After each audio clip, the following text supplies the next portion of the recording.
studio. Dan said it was a heavy price. I want to know how big of a price it was, losing your childhood or having this kind of life. Well, you don't get to do things that other children get to do. You know, the simple things that they so much take for granted. Mm-hmm. Having friends and slumber parties and buddies and just hanging out. There was none of that for me. Were you as happy off stage as you appeared to be on stage? Well, on stage for me was home.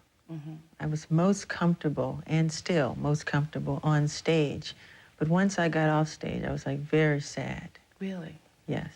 There were times when I had great times with my brothers, pillow fights and things, but I used to always cry from loneliness. You did? Yes. Beginning at what age?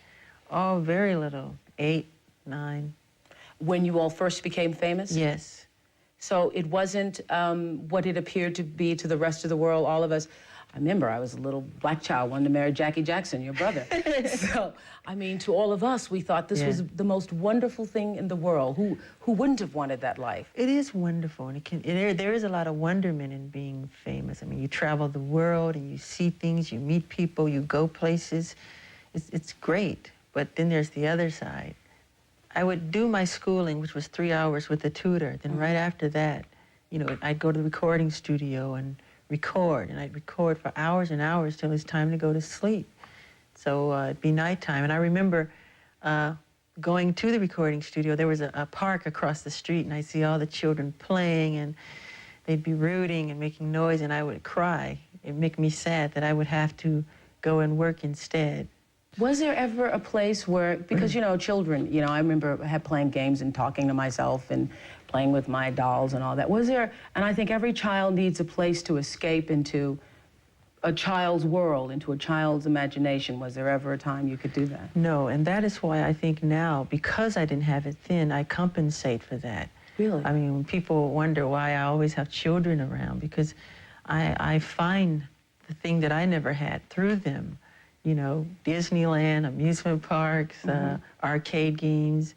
I adore all that stuff, because when I was little, it was always work, work, work, from one concert to the next. If it wasn't concert, it was the recording studio. If it wasn't that, it was TV shows or interviews or picture sessions. It was always something to do.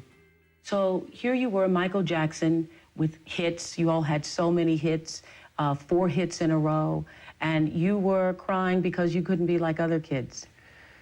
Well, I love show business, and I still love show business, but then there are times you want to play and have some fun, and that part did make me sad. I remember one time we were getting ready to go to South America, and everybody was packed up in the cars, ready to leave and go, and the plane was about to, and I hid, and I was crying while I was hiding, because I really did not want to go. I wanted to play.